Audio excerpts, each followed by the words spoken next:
Esse material é produto da dissertação de mestrado intitulada Guerra da Tríplice Aliança no jornal El Sentinela, 1867, Ambiente, Corpo e Cuidados prestados aos acometidos, na qual essa pesquisa tem como objeto de estudo os cuidados aos feridos e doentes, no aspecto ambientais e corporais, durante o combate na Guerra da Tríplice Aliança, veiculado pela imprensa paraguaia.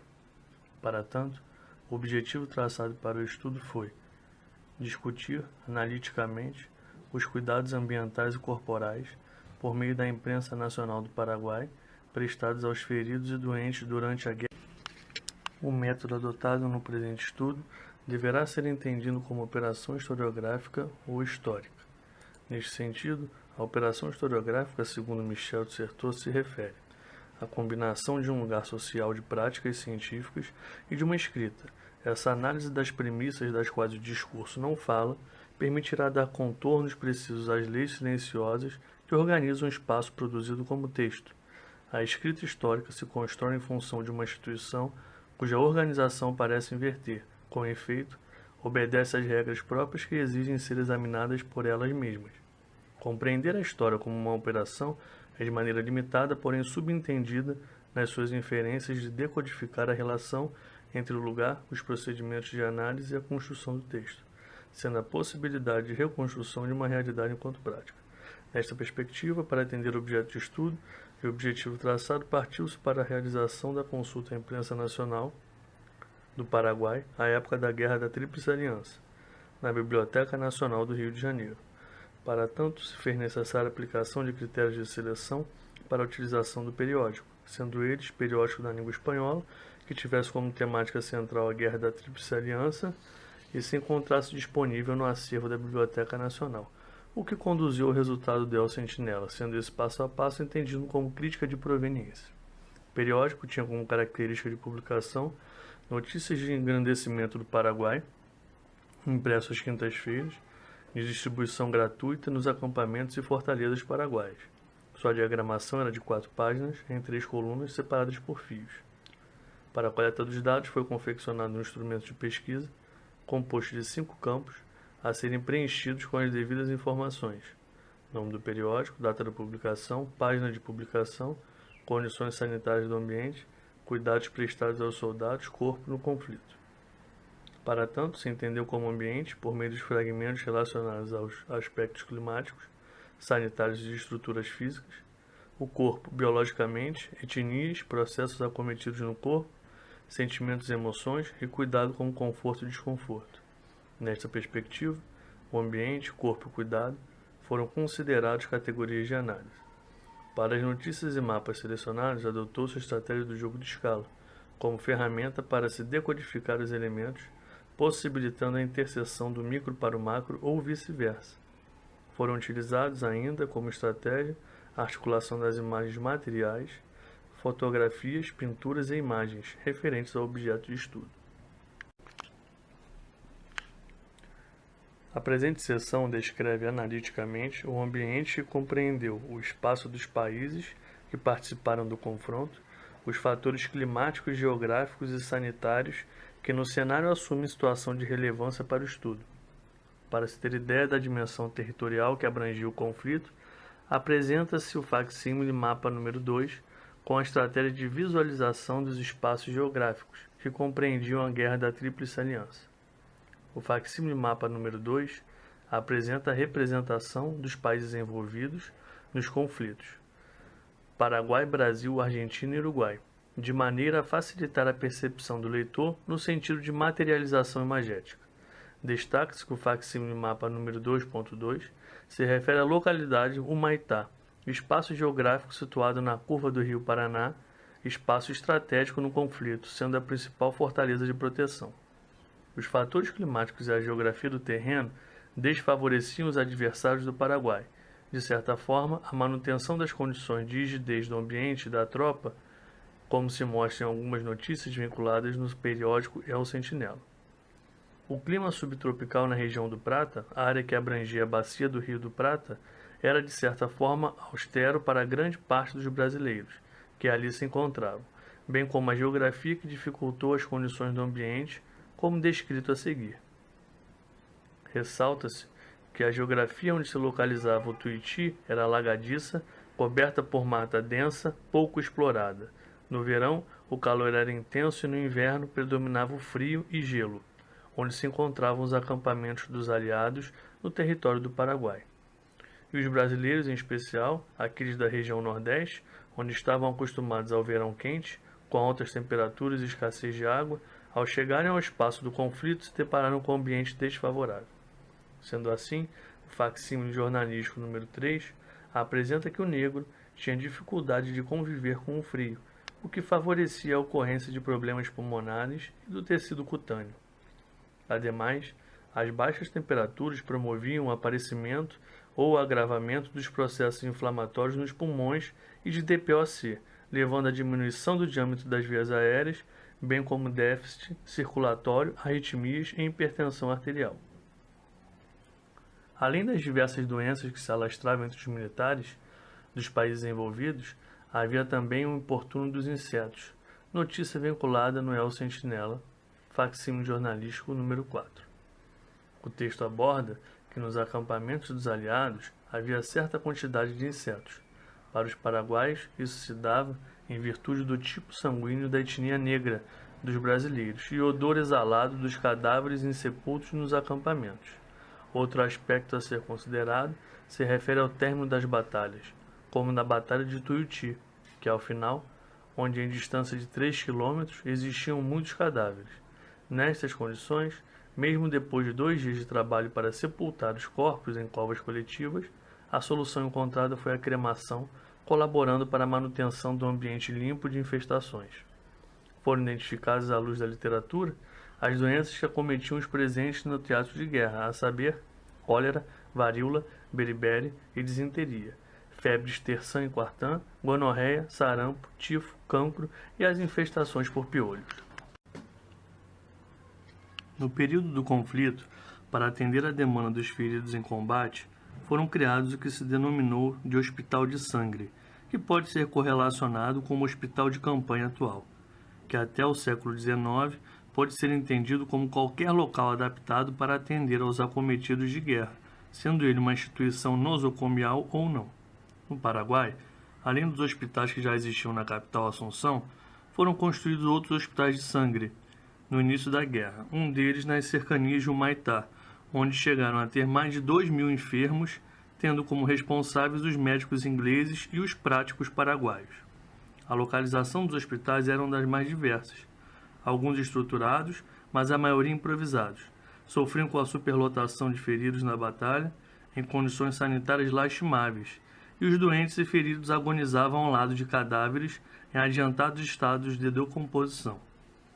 No entendimento que o hospital de sangue pode ser correlacionado a um hospital de campanha, sendo o local adaptado para atender aos acometidos de guerra, se recorreu ao facsímile pictórico número 1, no sentido de materializar a possível imagem mental do leitor durante a leitura.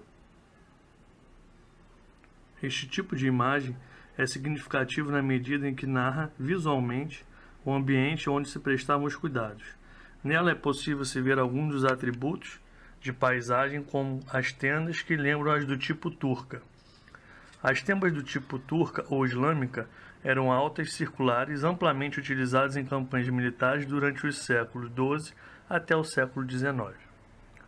O texto imagético número 2, oriundo da Biblioteca Nacional do Uruguai, representa o cenário de campanha aliado, formado por barracas, armas escoradas e um soldado, retratando parte do acampamento de Tuiuti, o que possibilitou o pareamento com o fragmento da tenda barraca do texto imagético número 1.1. A imagem construída da representação à época das tendas utilizadas, quando triangulada com o facsímile número 3, contemporâneos às demais, infere-se que possivelmente as barracas utilizadas seriam do tipo turca. Ademais, A utilização das tendas nos dias atuais remete às mesmas condições de uso no século XIX, onde eram utilizadas em épocas de guerra e condições em que fosse necessário um improviso e adaptação. Parando as imagens pregressas com a imagem contemporânea, os vestígios permitem a construção do esquema da possível barraca utilizada como local de cuidar, possibilitando ao entendimento de aproximação do espaço possível do cuidar. Por outro lado, em consulta ao acervo virtual do sítio eletrônico da Biblioteca Nacional, as imagens apontam para a identificação de tendas no formato da letra V invertida ou tendas do tipo Dabre, a mais simples utilizadas por soldados de todas as nações até o século XX, e até mesmo algumas confeccionadas em madeira com cobertura de sapê ou material similar, o que remete a outros possíveis espaços de cuidar. Na continuidade dos destaques para os atributos de paisagem no desenho, se optou pelas bandeiras expostas na cor vermelha. No sentido da cor da bandeira, ela possibilita a mensagem como sendo um dos locais de representação da prestação do cuidado. Em consulta à literatura, foi localizado que a bandeira na cor vermelha era utilizada como elemento para identificar como espaço do cuidado. Isto ocorreu na Batalha de Solferino, na Itália, onde durante a guerra uma bandeira vermelha servia para localizar um posto de socorro neutro. Neste sentido, para o momento, mediante as condições geográficas, climáticas e sanitárias, o Hospital de Sangre, articulado com os vestígios da área externa dos possíveis espaços do cuidar, por meio dos elementos representativos do desenho, como os atributos de paisagem e pessoais, foi possível se traçar inferências e se tentar materializar as possíveis imagens mentais para o leitor. A seção intitulada Cuidado com o Corpo objetiva discutir analiticamente o corpo fisiológico entendido como agente influenciado e modificado pela presença da escassez de alimentos, sendo utilizado por vezes ervas para inibir ou fortalecer o organismo, e a utilização destas nos aspectos dos cuidados aos feridos e acometidos no cenário do confronto. O periódico El Sentinela, por meio dos registros noticiosos, teve por mensagem relatar aos leitores que a fome estaria enfraquecendo o exército aliado, como o fragmento destacado do facsímile jornalístico número 9. O fragmento noticioso informa que se o exército aliado fosse atacado não sobraria nenhum soldado devido à inanição. A fome, em alguns momentos, foi constante nos exércitos aliados e acampamentos. No decorrer dos anos de escassez dos alimentos, proporcionou um número expressivo de mortes. Durante as batalhas, os paraguaios utilizaram da estratégia de fugir e queimar as plantações, o que dificultou o abastecimento da própria população e dos soldados paraguaios, o que remete à falta de planejamento de suprimentos comum à época, ocasionando distúrbios nutricionais e, como consequência, óbitos.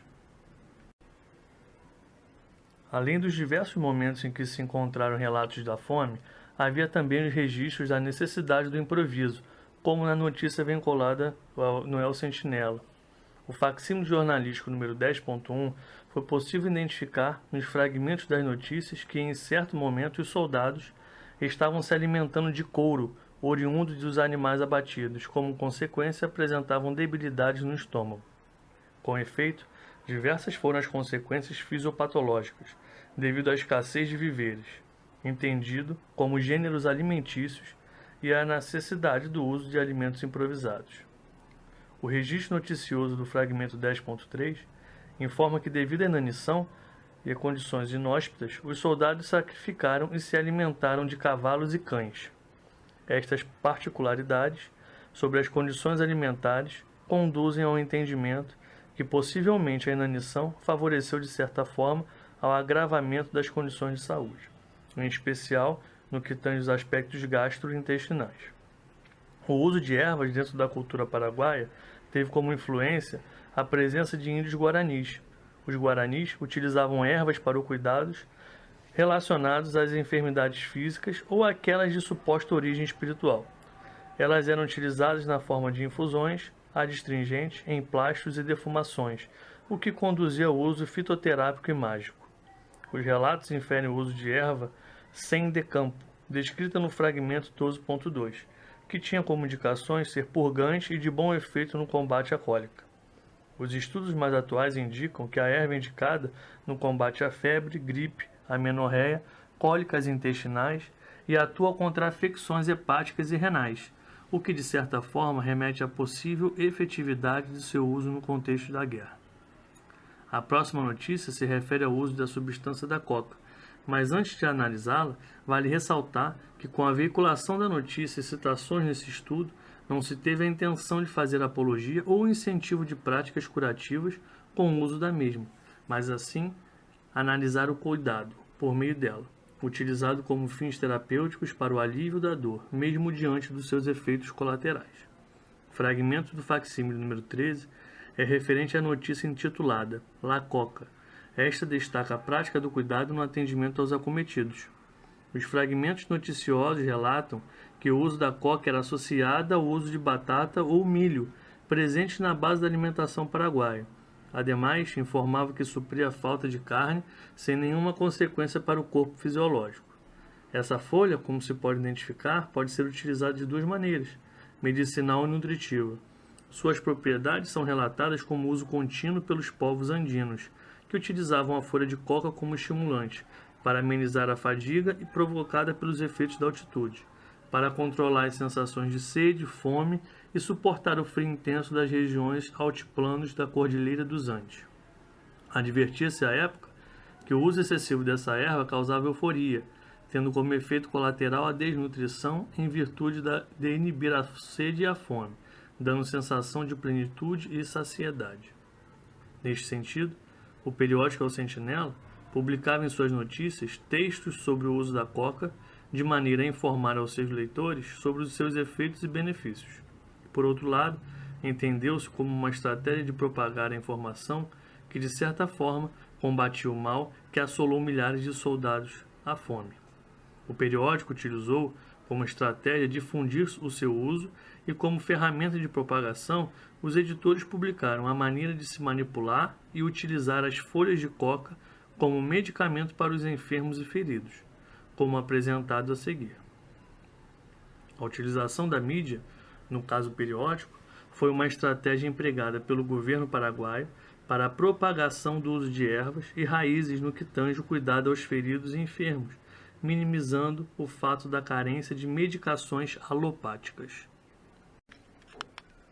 Fora do ambiente hospitalar, em especial no fronte da guerra, para se cuidar das feridas dos soldados, as mulheres rasgavam suas saias para fazerem bandagens e adaptarem torniquetes ou garrotes com a finalidade de estancar o sangue em situação de hemorragia.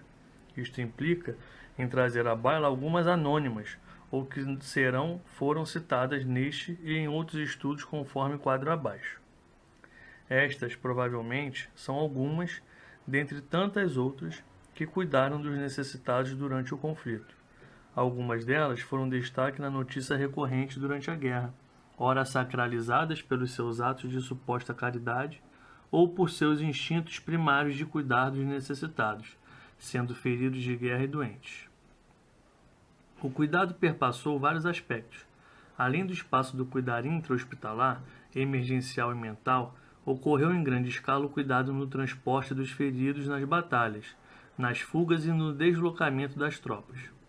No que tange o transporte de feridos na Guerra da Tríplice Aliança, sabe-se que o uso de cacoletes foi preconizado, sendo os mesmos fabricados no arsenal de guerra da Corte, atual Rio de Janeiro. Ademais, a rede, composta de um varão sustentado por dois homens, onde suspendiam o doente, os carroções e carretas de tração animal transformados em viaturas ambulância. Com o decorrer das batalhas e a escassez de animais e carretas, empregou-se as tradicionais padiolas e andas rústicas, sustentadas por varões e couro seco, onde eram carregadas por 2 ou 4 homens respectivamente. Para melhor visualizar os meios de transporte, apresenta-se a figura a seguir como estratégia de proporcionar a imagem mental do leitor. Na proposta de aproximar o leitor dos fatos, optou-se em trazer outro registro imagético de como era feito o transporte, considerando o registro fotográfico à época. Sabe-se que os negros, durante o conflito, atuaram em diversos momentos, nas linhas de frente, combatendo na retaguarda e auxiliando os feridos no transporte, como o Corpo de Zuavos da Bahia, que atuou nos primeiros momentos como um destacamento de padioleiros durante as batalhas. Diante do exposto, culturalmente, o negro tinha seus métodos de cuidados, sejam pelas plantas ou pelo curandeirismo. Isto diz respeito ao conhecimento que o negro detinha a respeito de práticas curativas que eram datadas desde o princípio do século XVII, onde a eficiência dos escravos feiticeiros no trato de doenças e no uso de ervas era comprovada, possibilitando, de certa forma, a inferência de que os cuidados aos acometidos perpassavam além dos conhecimentos científicos à época a prática empírica em virtude das circunstâncias de guerra. O contexto político no século XIX, período em que ocorreu a Guerra da Tríplice Aliança, foi marcado por mudanças mundiais, consequência de inúmeras guerras, dentre elas a Segunda Guerra de Independência Italiana, 1859 a 1861, a Guerra da Crimeia, 1853 a 1856, a Guerra de Secessão Norte-Americana, 1861 a 1865. A imprensa nacional do Paraguai, por meio do periódico El Sentinela, promoveu durante a sua existência no confronto função singular no que tange o cuidado com o leitor, ou seja, com os soldados paraguaios, em alguns momentos de maneira audaz com o inimigo.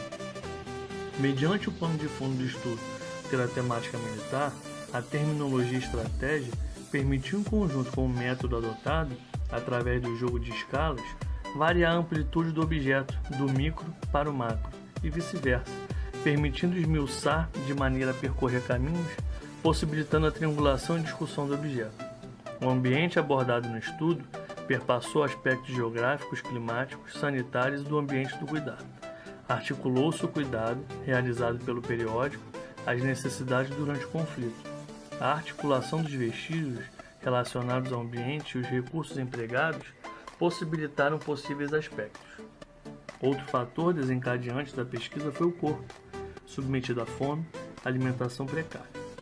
A fome, como fator desencadeante de óbitos e desequilíbrios nutricionais, que foram responsáveis por desencadear aparecimento de distúrbios gastrointestinais e imunológicos, dificultando a recuperação de feridos e ainda proporcionando psicologicamente momentos desencadeantes de selvageria e improviso em conseguir o que comer.